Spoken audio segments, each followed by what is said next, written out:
Ashama harka fuunee hordoftootaa fi daawwattoota keenya isiniin jecha oduu teenya ijoo guyyaa irraatiin qabannee isiniif dhiyaanne isinitti himna. Harrichi tokko guyyaa irraan tanaa osoonii fi suuraa kaasaa jiru loltoonni akka jabaa aaranii qabanii deeyyama. Harreen kun akka malee waraanni waan hammaatee jiruuf kaameeraa fudhatee osoo suuraa waraabaa jiru akka malee shakkamuudhaan harrichi kun qabamuu isaa harroota hedduu dallansiisee jira.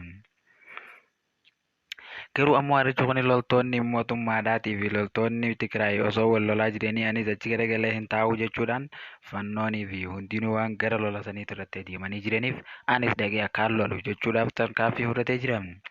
Guyyaa dheengaddaatiif waraanni naannoo Amaaraa jiran guutuun isaanii fannoo fi hudduu waan dhaqanii jiraniif harreen kun akka kaameeraan kaasu jechuu geessisan. Harree kana osoonii fi harreen kun kaameeraa kaasaa jiru waraana naannoo Tigraayin qabamuun isaa kun kan dhagahame harrichi kun qabamuu isaatirraa hanga ammaatitti mootummaan naannoo Amaaraa uummata akka hin dubbanne.